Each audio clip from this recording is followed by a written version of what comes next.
Here's your host, Alex Garrett. And on this edition of the Alex Garrett Podcast Network, a very special sports spotlight with the man you know is Jack Curry. You see him on your TV screens on the Yes Network pre- and post-game for the Yankees. You might have read him when he was a New York Times Yankees beat writer for the New York Times. And now, very special today, he joins my podcast, the Alex Garrett Sports Spotlight. And I wanted to launch this for you just hours ahead of the Yankees taking on the Tampa Bay Rays in a very, very big matchup at the Trop. We get into what will happen in Tampa, what needs to happen in Tampa, and, of course, cover an incredible team and an incredible book, the 1998 Yankees. Hey, Alex, thanks for taking the time to talk to me about my book and about the Yankees. And any day I get a chance to talk to someone who's as knowledgeable about baseball as you are, it's a good day for me, too. Well, from the studio, from where you sit, what are you hearing? Is there any rumors, anything crazy going on with Boone, or if he's safe? Like, what are your thoughts coming into this upcoming series against the Rays? Yeah, I think the Yankees have underachieved and underperformed. Brian Cashman talked about that yesterday when he did a press conference for about a half an hour in the first base dugout. They've been plagued by injuries, which you have to point out, but other teams have injuries too. And once you point out that you've had a lot of injuries, you have to then move on to the next topic, because no one cares when the opponent has had injuries. You have to figure out a way to march through all that. I would say this: they've played 32 games. The season's 162 games, so they've played about 20% of the season. And what Cashman kept reiterating yesterday is, let's let this team get whole and see where they are then. He thinks when they're healthy and everyone's back that they're a championship caliber team. We'll see, Alex, because Stanton's probably still a month away. We think Judge will come back next week.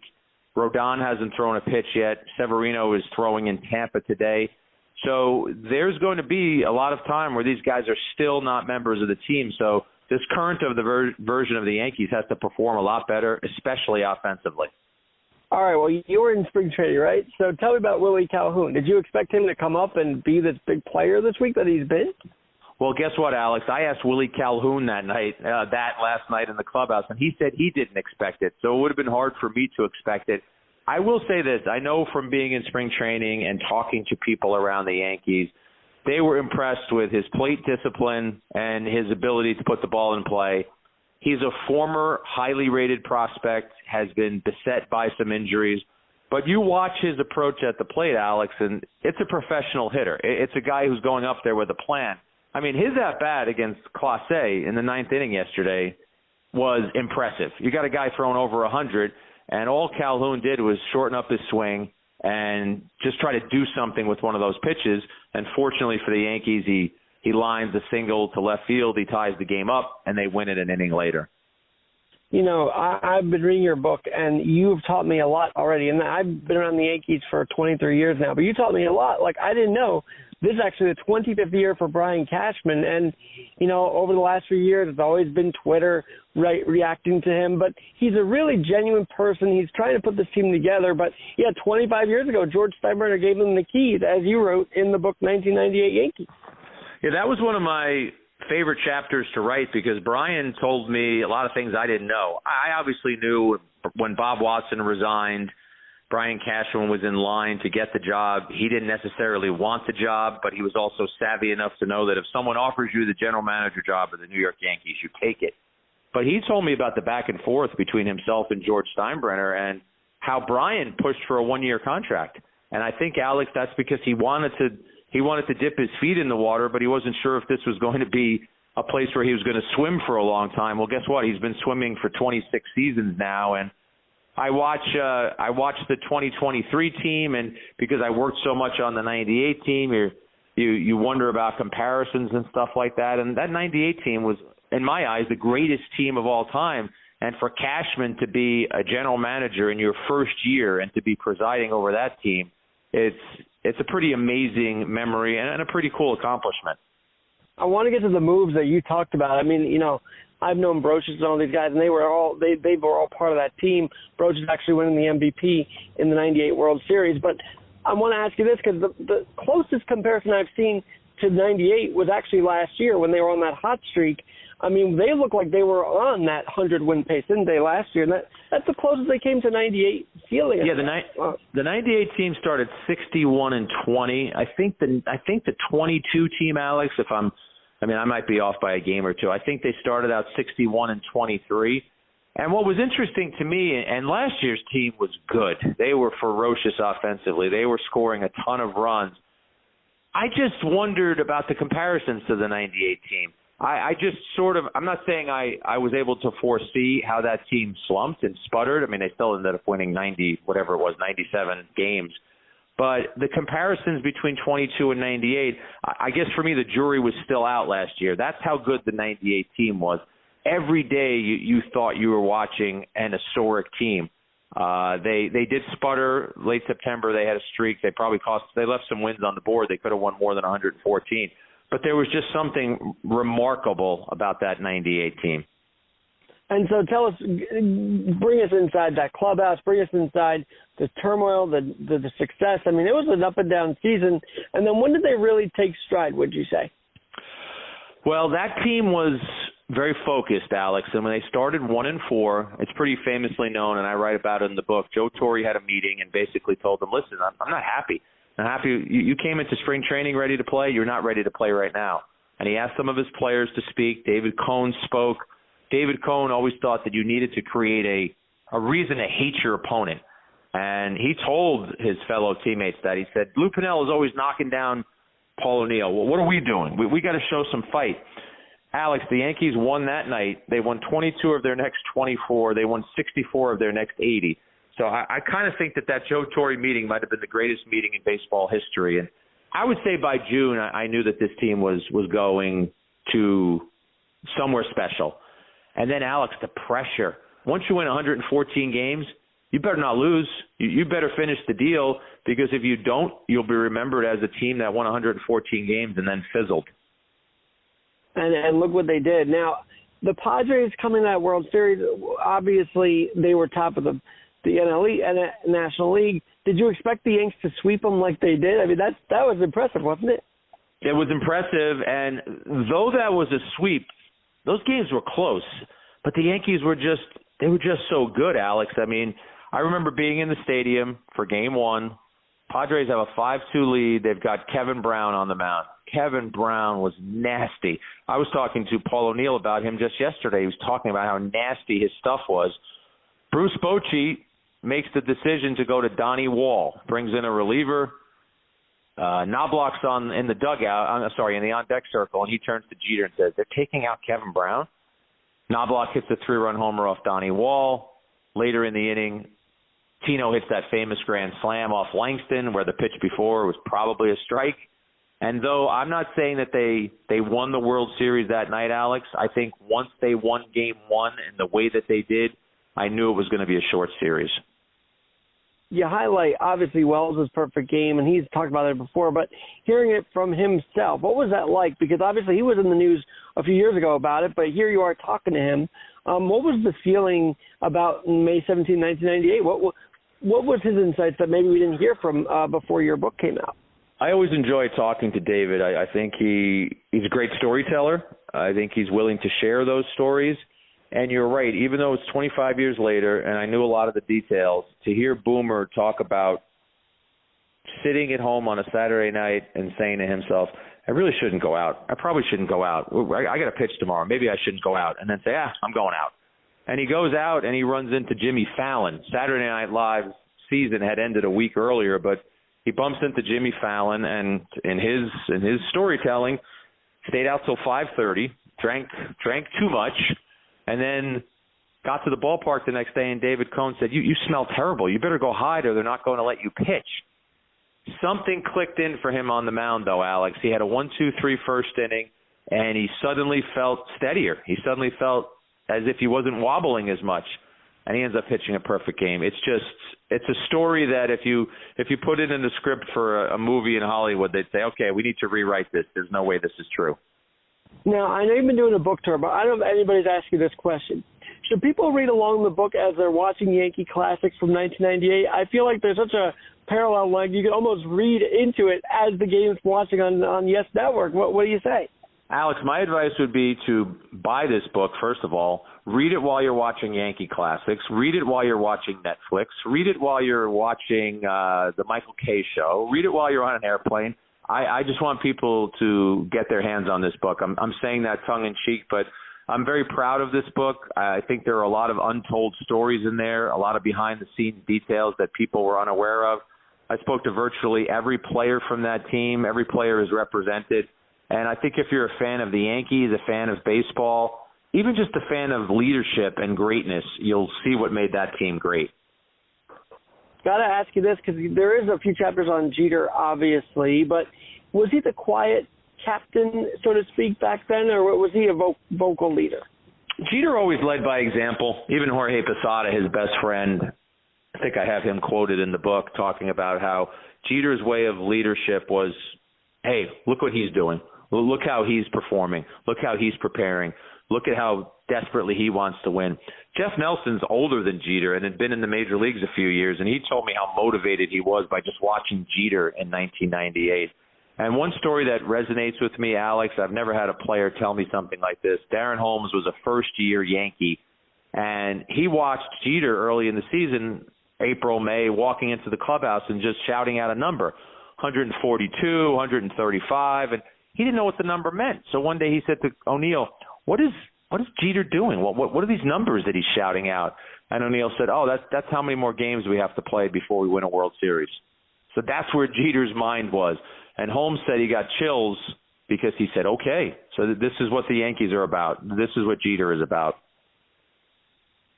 Being in the locker room today, in the clubhouse today, is it a different than it was in 98? Not saying these guys aren't as driven as the 98 team, but what's the feeling? I feel like baseball in general is a little more laid back than it was in the 90s. And again, you've been around a little longer than I have. So what would you say? Well, from a reporter's perspective, I can answer this in that I think it's different in the way that, first of all, in 98, baseball writers had more access. We were in the clubhouse for a longer period of time before games. That access has been reduced. In 98, when Joe Torre talked before a game, he'd sit in the dugout and he'd talk for 45 minutes. After the game, he'd do the post-game press conference in his office. You'd be in his office. You'd feel like you were walking into somebody's house. And this is not a criticism of the Yankees or Aaron Boone or anyone. This is just the way the sport has changed. Now pregame and postgame interviews are done in an interview room. There's less chance, I think. Put it this way, Alex, you have to work harder to strengthen and develop relationships and get your questions answered. So I liked it back when we had greater access. I liked it when there was more of a give and take. If Joe Torre said something in the dugout, you could go back 2 or 3 times with follow-ups. Now when you have a microphone in your hand, it's not always easy. Perhaps you passed the microphone to somebody else already and maybe you had a follow-up. This is real behind-the-scenes reporter stuff, but that's the stuff that resonates with me more because I want to do a great job of bringing information to people, and it's that job or that aspect of the job has changed. Did COVID change that? I got to ask you that because obviously we had the short season in 2020. Everything was on Zoom. Boone was on Zoom. All the players were on Zoom. You didn't have any locker room access. So was COVID a game changer in that, or was it changing before that? I think it changed it, Alex, but I think it was already trending in that direction because, like I said, the amount of time that you had in the clubhouse had been reduced. But sure, I mean, COVID, and by the way, it had to be done that way during COVID. I fully understand those changes and those restrictions and those parameters that we had to do interviews with Zoom. I just know that as a reporter and as someone who has made my living telling stories, the more access I can get, the better. But it's also, for anyone who's listening to your podcast, it's just incumbent upon me to work harder. It's incumbent upon me to make sure that when I go out to the ballpark yesterday, I get 5 minutes to talk to Garrett Cole. And the next time I'm on the air with the Yes Network, what Garrett Cole told me yesterday, I will talk about it before his start. So I think reporters have to work a little harder to make sure that you maintain and develop those relationships. Tell me about Jack Curry, the writer, in 1998 versus Jack Curry, the studio analyst. Is transitioning to TV, was that easy for you? Or do you still write as well? Or is it strictly Yes Network now? It's a great question, Alex. I appreciate you asking it. I think what helped me when I made the transition from the New York Times to the Yes Network is that I had already been on TV as a guest a lot. When you cover the Yankees for the New York Times or you're a national baseball writer for the New York Times, you're going to be invited to be on a lot of shows. So I'd been on the Yes Network a lot too, because in the off season they would invite me to be on their Hot Stove show. So I never felt as if when I moved from newspapers to TV, I was a guy coming in with zero TV experience. I knew about the business. I had worked with people at Yes, and honestly, that provided a comfort zone for me. There are great colleagues that I have at Yes. They made me comfortable. And what I try to do, Alex, is when I was at the Times and say I was writing a 900-word story, with Yes in my head, I'm probably still writing that 900-word story, but I'm taking out the 5 or 6 most important points of that story, and I'm trying to talk about those points during one of our shows. Does, and by the way, you're going to have a lot of storylines this weekend against the Rays. I mean, you're going to go in there without Judge and Stanton. It's going to be quite an interesting series, considering how hot the Rays have gone off to on their start. But let's say something like last year when Paul O'Neill gets his number retired. Did that take you back to 1998, 99, 2000, 96? Did that take you back? 100%. And I had a good relationship with Paul. Obviously, we wrote a book together last year. I think I had a sense of who Paul was when he was a player. You had to read Paul's body language in the clubhouse. Sometimes you were going to get a really ornery guy, and he would admit that. But I also think if you showed up at Paul's locker and you'd done your homework and you had done your preparation and your questions were on point, I think Paul respected that. And you bring up his number being retired because we had just finished writing a book, Alex. Paul actually mentioned me in his thank you speech. So I deeply appreciate that because I was not expecting that. And the fact that he took the time to do that was very meaningful to me. Now, I got to ask you about Torrey because obviously years later, after 98, he would write the Yankee years. And, I mean, do you think that he has this connection with the Yankees now? And is it the right move, I guess my question is, because I'm personally as well through the years here. Well, that's your first E of the season right there, Alex. I will talk to you about Torrey, but Tom Verducci wrote that book, Yankee Years, with Joe Torre. So you can't give me credit for a book that I didn't write. So we're going to put down E, Alex, in our scorecard right here. But I so appreciated covering Joe Torre because, Alex, I want to go to the ballpark and learn. And I want to know why things are done a certain way. I want to know why a manager made a certain decision. And I felt that Joe Torre was always forthcoming with his answers. I felt he was honest. And I mentioned Wells was a good storyteller before. So is Joe Torre. And he's been around baseball forever. And I think he understood the power of the media and the importance of the media. And one thing Joe did, I mentioned to you earlier, he would sit in the dugout and talk sometimes for 45 minutes. He's taking the pressure off of his players. He's taking the heat. He's answering all the questions. Anybody who was in the dugout was not going to probably be around one of his players. And not that that's a bad thing, but Joe was taking the onus off them, allowing them to focus on what they had to do, and he was answering all the questions. Tell us what the readers can look forward to when they hear about the core of Jack Curry, meaning Williams, Posada, Mariano, Jeter. I mean, we covered Jeter, but talk about the other three because obviously Mariano was getting over that shaken series in Cleveland in 1997, comes back stronger in 98. I mean, let's start with Mo because he had a rebound year that year, didn't he, after that series in Cleveland in 97? It's a good segue, Alex, because I think Mariano's 98 season, I think it starts on the tarmac of an airport in New York when the Yankees land in 97. One of the things that Joe Torre did that I thought was really smart, Yankees lose in Cleveland, as you say. When the team returned home, when Torre got off the plane, he went up to Mariano Rivera, who had obviously given up the home run to Alomar Jr. in Game 4, and he said, "You're not the reason we lost this series. You're the reason we were even in position to win this series." And that's a small thing, Alex, but that's a big thing because now Mariano Rivera goes into the offseason with those words in his head. Did it make the home run sting any less? No. Of course, it's still going to pain him. But it was a reminder from his manager of how much confidence he had in Mariano. And I think that spoke to the greatness of who Joe was as a manager. And Mariano was great in 98. ERA under 2, 30-plus saves. I think he had 36 saves. And he anchored a very strong bullpen. Nelson, Stanton, Lloyd. Darren Holmes didn't pitch on the postseason, but was also a very effective pitcher for them at the end of the season. But obviously there was only one Mariano, and he was incredible. I feel like today's Yankee fans are just waiting for that next Mariano, but we haven't seen it yet. Well, we'll never see it, but they want a steady closer in there. Maybe this year they'll find it, but it just seems to be a struggle, especially this week with Holmes. I don't even want to dig into that real quick while we're on closers, because it's been a tough week for Clay Holmes, and he's still the closer, is he not? He's still the closer. That's what Aaron Boone talked about last night. I think that Holmes needs to rediscover that sinker, Alex, and it's easy for me to say that. And you wait to see the movement on that pitch that he had the first half of last season. I mean, the guy was the all-star closer. He made the all-star team. That's how good he was. You bring up Mariano. Holmes did something in the first 40 or so appearances of last season that Mariano's never done. I think it was the first 38 appearances of the season. He had an ERA of under a half run, 0.46 or something like that. Mo'd never done that. But Holmes has admitted the sinker, which is a field pitch, doesn't always feel right coming out of his hand. Is it his mechanics? Is it a release point? Is it something about the way he's gripping the ball or letting the ball go? Those are the questions that the Yankees need to answer, because they're a different team, and every team is a different team when you have a lockdown closer. When you have a lead, you need to win those games.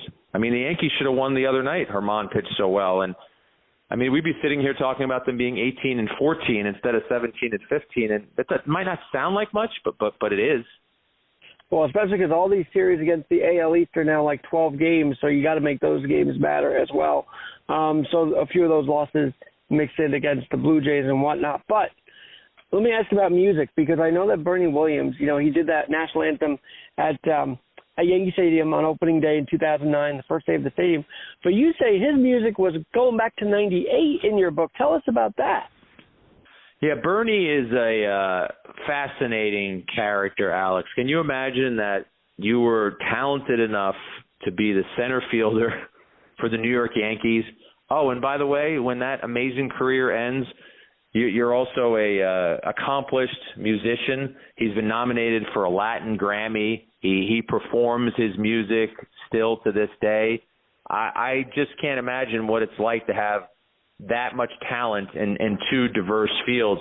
I've seen Bernie perform, and it's really interesting to watch him, Alex, because he takes a real emotional approach to his music. And probably the way you would remember how Bernie sometimes would step out of the batter's box and you would almost see him close his eyes and go into a little bit of a trance.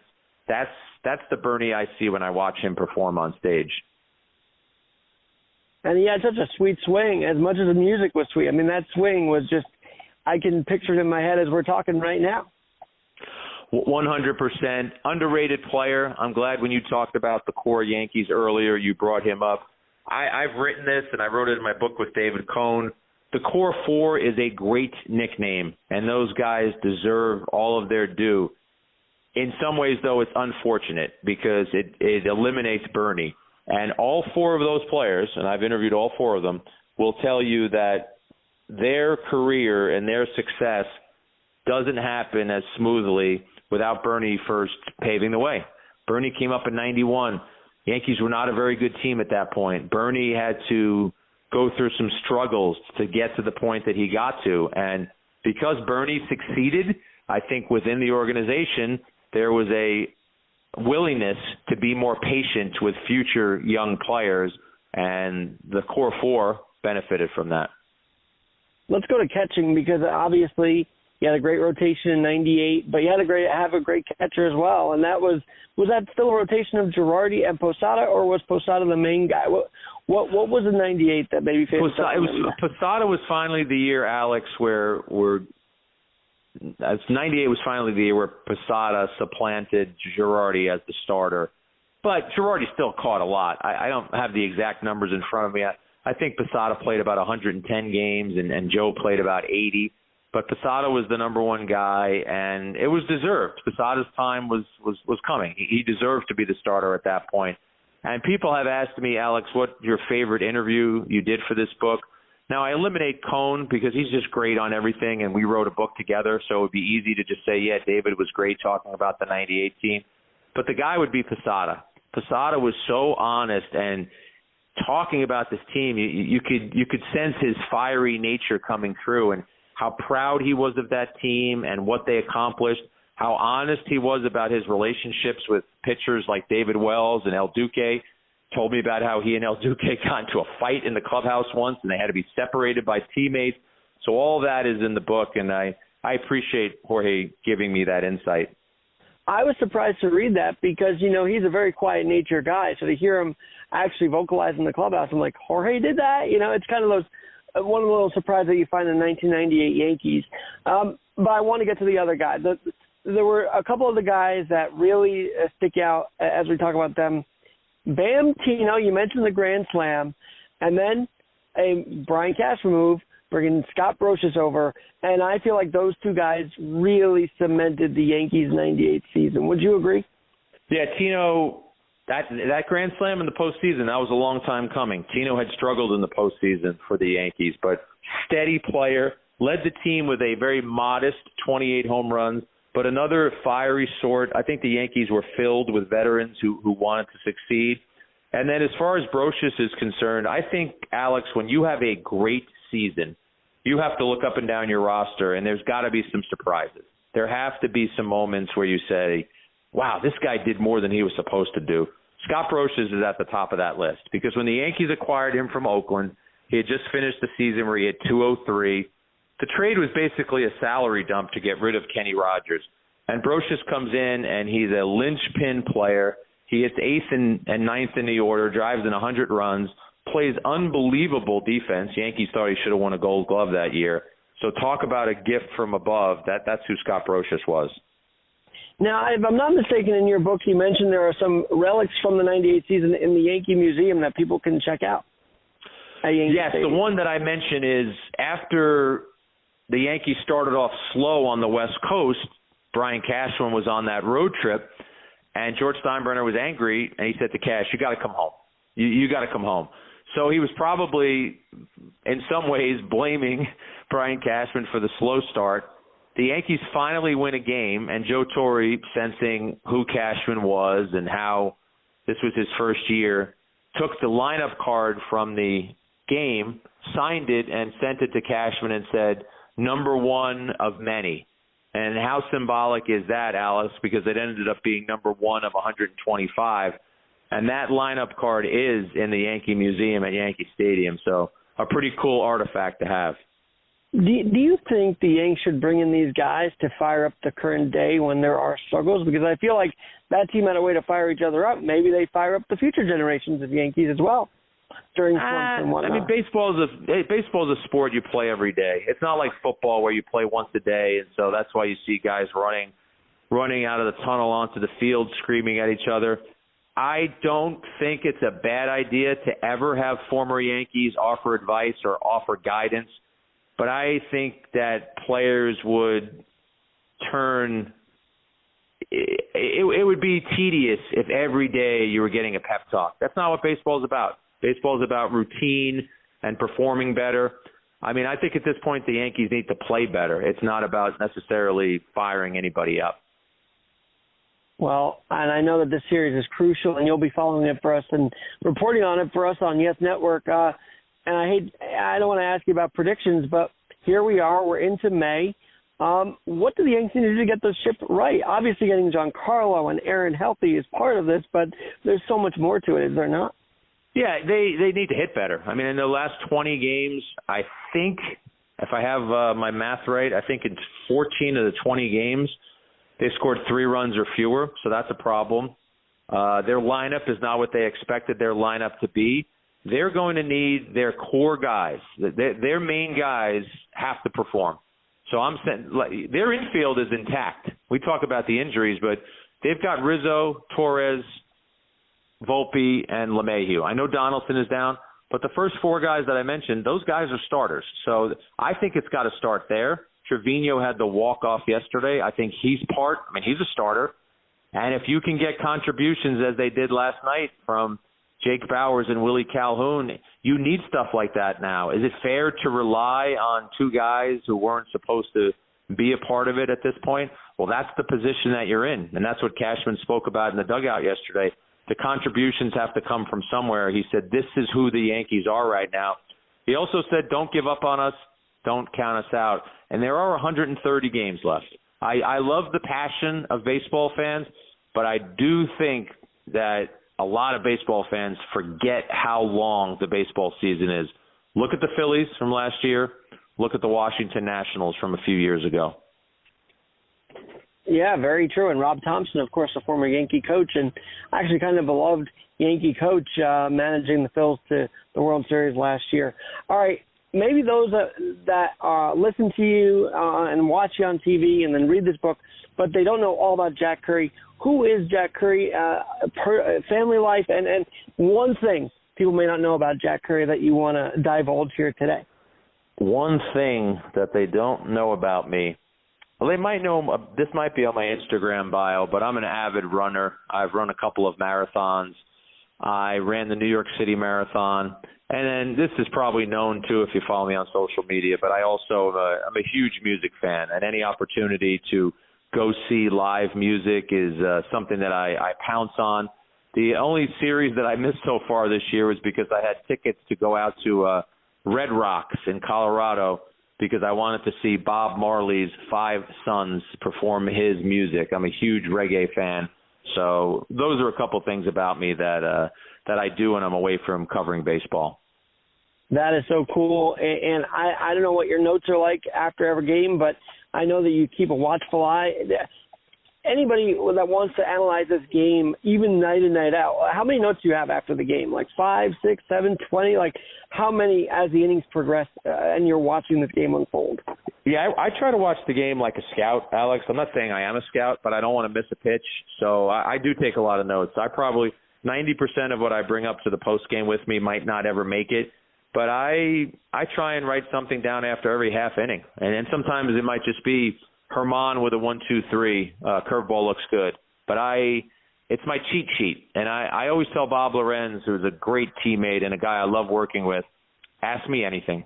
You should be able to ask me about Oswaldo Cabrera's ground out in the 3rd inning and the fact that I thought that he swung over a pitch and rolled it over. Like that's how closely I want to watch the game. And Cole's slider looked better in the 3rd inning than it did in the 7th inning, but that's why he went to his fastball. I think preparation and just watching the game is essential to what I do. I know it sounds silly, but you've got to really focus on what's going on in front of us. It's why you're on TV, and we love watching every night. All right, Jack Curry, author of 1998 Yankees. Amazon, is that the best place to get it? Where can they? They always tell us to say your favorite bookseller. So if your favorite bookseller is Amazon, that's fine. You got Barnes & Noble. You can support your local bookstore if you want to. But as I said earlier, Alex, as long as someone purchases the book, that will make me happy. I think they will really, really enjoy it. I would love to see you at Ferry Hawk Stadium doing a book signing because Homer Bush is there managing Staten Island this year. Exactly. So, perfect. So I'd love to see you out there doing a book signing. So, Jack, thanks so much, and we'll be seeing on the TV. Thanks, Alex. I appreciate your time. And Jack Curry, we appreciate you joining this podcast, the Alex Garrett Sports Spotlight, and all the best on your book tour. I know you threw out the first pitch at Yankee Stadium on Wednesday night, and then back in the studio to cover it once again. Quite a tour you're on, and covering the Yanks on a daily basis. So thanks again. And you've been listening to the Alex Garrett Sports Spotlight.